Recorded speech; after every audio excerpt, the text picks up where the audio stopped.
believe that Elvis still to this day has more influence on modern music than any other artist. Let's go back though and just take a look at our recent history and how things have changed. And I think doing that will help us to make better decisions as we move forward. One of my favorite eras still to listen to is the 50s, the crooner era. That is one of my favorite styles of music to listen to and, to be honest, to sing. The 50s to me emphasized strong melodies, lyrics, and performance-driven recordings that are built for live musicianship. You had these giant jazz orchestras behind these fantastic singers like Frank Sinatra, Dean Martin, the rest of the Rat Pack. I just love still listening to that music.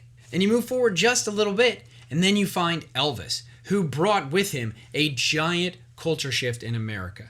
Now, that culture shift was already moving in some cultures in the United States, like the African American culture, I think can really be accounted for the big change that Elvis brought, because all he did was just take it a little further when it was already established. And doing so reshaped music as a whole. I believe that Elvis still to this day has more influence on modern music than any other artist. The 60s, while personally not my favorite era, was built upon creativity and was a turning point in songwriting experimentation. The 70s is easily considered the start of the era of rock, in my opinion, with bands like Led Zeppelin, Black Sabbath, and many more coming out and changing the landscape of music. You had these amazing singers, amazing guitar players, doing things that people have never seen before, all recorded through beautiful analog consoles that provide character and warmth in a way that they weren't able to get years back with improvements in technology.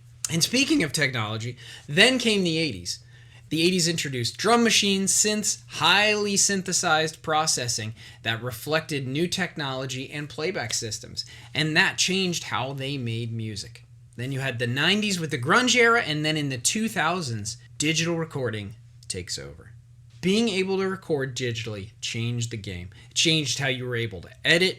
The production workflows, making music was cleaner, louder, easier. And again, that changed the creative process.